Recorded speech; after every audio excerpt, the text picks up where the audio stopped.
திருச்சி அருகே மணல் கடத்தலுக்கு உடந்தையாக செயல்படுவதாக வட்டாட்சியர் ரேணுகா தேவி மீது குண்டர் சட்டத்தின் கீழ் நடவடிக்கை எடுக்க பொதுமக்கள் வலியுறுத்தியுள்ளனர்.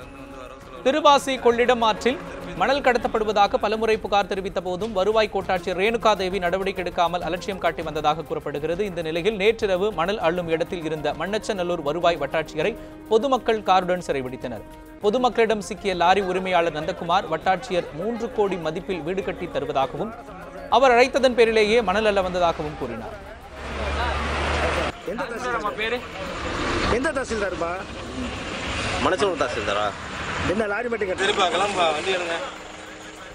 ஆனால் இந்த குற்றச்சாட்டுக்கு பதிலளிக்க வருவாய் வட்டாட்சியர் மறுத்துவிட்டார்.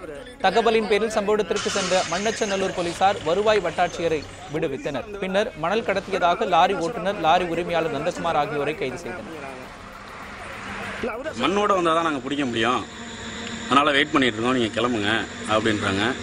அந்த ரீச்சுக்குள்ளே அந்த உள்ள ஆற்றுக்குள்ளேருந்து வந்த ஆள் வந்து ஜீப்புக்கிட்ட வராங்க, தாசில்தார் ஜீப்புக்கிட்ட.